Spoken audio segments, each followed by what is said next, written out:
पढ़ने वाले mechanical engineering में फ्लूइड प्रॉपर्टी से संबंधित एफएम से संबंधित फ्लूइड मैकेनिक्स में फ्लूइड प्रॉपर्टी संबंधित एमसीक्यू क्वेश्चन पढ़ेंगे। पहला क्वेश्चन है, a fluid is said to be Newtonian fluid when the shear stress is, इसका आंसर हो जाएगा directly proportional to the velocity gradient. ये डायरेक्टली प्रोपोर्शनल होता है वेलोसिटी ग्रेडियंट के। डिस्क्रिप्शन है, Newtonian fluid. Newtonian fluid are real fluid which obeys the Newton's law of viscosity is known as Newtonian fluid.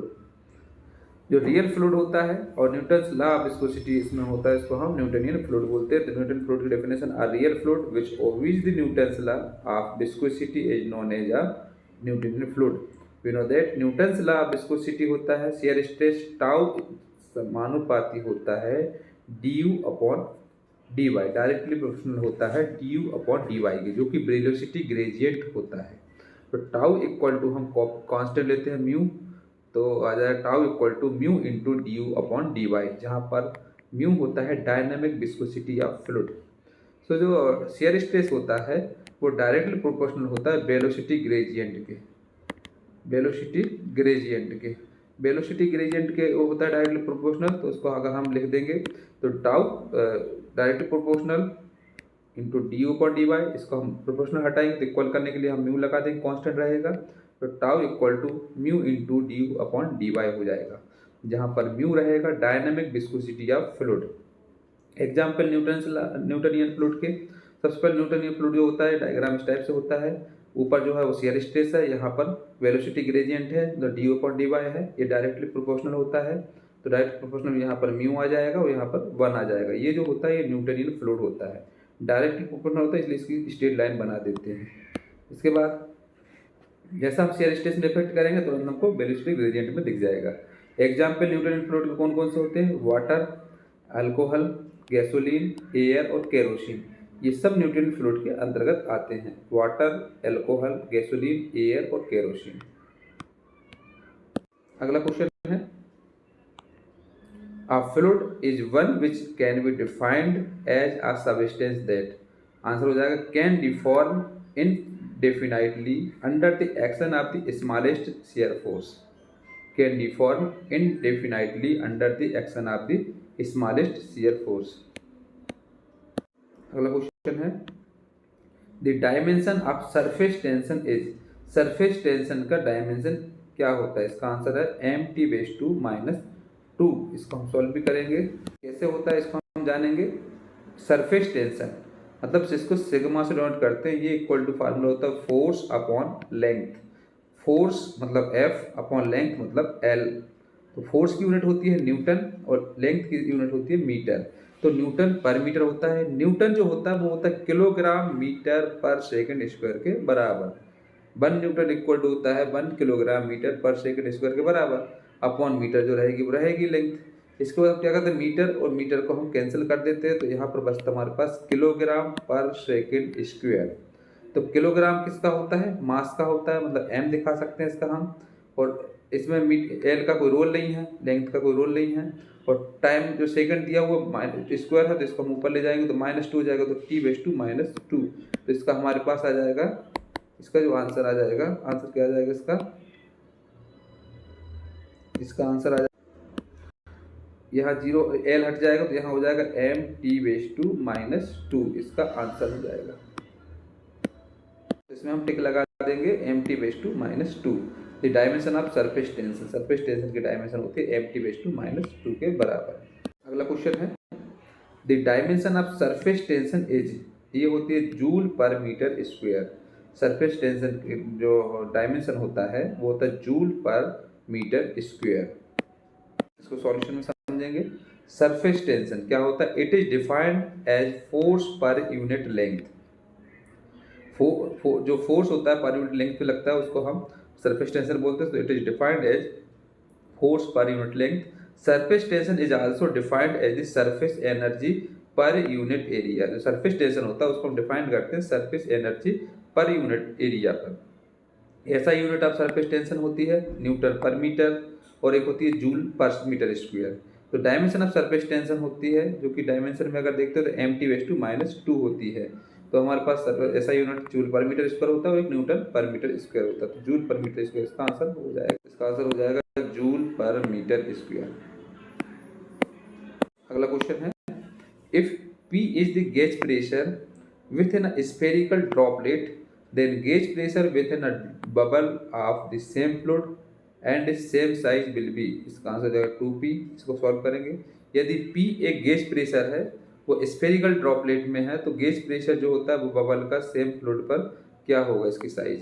इसके लिए 2 solve करने पर क्या होगा, P जो है इसमें क्या है, gauge pressure with in a spherical droplet, जो कि P इक्वल टू होता है 4 सिग्मा अपॉन डी के बराबर, जो कि ड्रॉपलेट के लिए, फॉर ड्रॉपलेट के लिए होता है P equal to 4 sigma upon D. और बबल के लिए जो प्रेशर होता है वो होता है 8 सिग्मा अपॉन डी।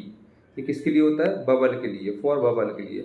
ड्रॉपलेट के लिए होता है 4 सिग्मा अपॉन डी और बबल के लिए होता है 8 सिग्मा अपॉन डी।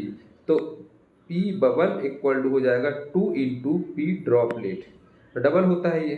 तो gauge pressure with in a bubble of a same fluid can of same size will be 2 times the gauge pressure within a spherical droplet।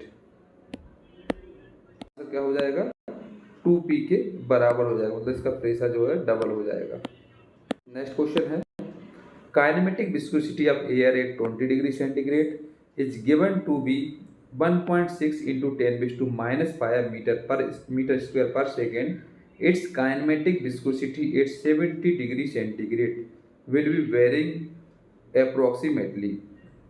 Kinematic viscosity, air की kinematic viscosity है 20 degree centigrade जो कि दी हुई है, और इसके लिए हमारे पास जो 1.6 इंटू 10⁻20 डिग्री सेंटीग्रेड के एयर पर हमारे पास kinematic viscosity 1.6 into 10⁻⁵ metre square per second, और इसकी काइनेमेटिक विस्कोसिटी 70 डिग्री सेंटीग्रेड पर क्या होगी। डिग्री सेंटीग्रेड के टेम्परेचर पर काइनेमेटिक विस्कोसिटी दी है 1.6 into 10⁻⁵ metre square per second. जब इसकी काइनेमेटिक विस्कोसिटी 70 डिग्री सेंटीग्रेड होगी तो इसके लिए हमारे पास क्या होगी, 70 डिग्री सेंटीग्रेड टेम्परेचर पर काइनेमेटिक विस्कोसिटी कितनी होगी। इसको सॉल्व करने के लिए करेंगे, इसका सॉल्यूशन करेंगे। Dynamic viscosity of gases increase with increase in temperature, जितना टेम्परेचर इंक्रीज होगा उसकी डायनेमिक विस्कोसिटी भी इंक्रीज होगी। सो म्यू समानुपाती होता है रूट टी के, and density of gases decrease with increase in temperature at constant pressure. तो रो समानुपाती होता है कितना, डायरेक्ट प्रोपोर्शनल होता है 1/t के। काइनेमेटिक विस्कोसिटी जो होता है वो होता है V equal to mu upon rho के बराबर।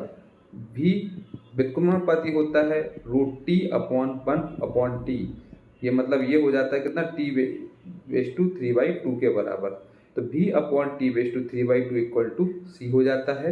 इसको हम 1 और 2 के फॉर्म में लिख देते हैं, तो V1 upon T1/3/2 equal to V2 upon T2/3/2 हो जाएगा।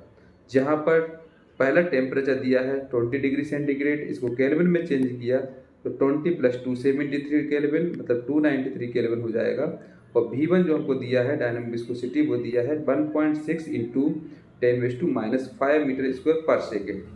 सेकेंड टेम्परेचर दिया है 70 डिग्री सेंटीग्रेड, केल्विन में चेंज करेंगे तो 70 + 2 73 343 केल्विन हो जाएगा। तो V2 इसमें हमको निकालना है, दूसरी डायनेमिक विस्कोसिटी क्या होगी। तो V2 निकालने के हम इसको क्या है, इस वाले कंडीशन में हम इसको रखेंगे।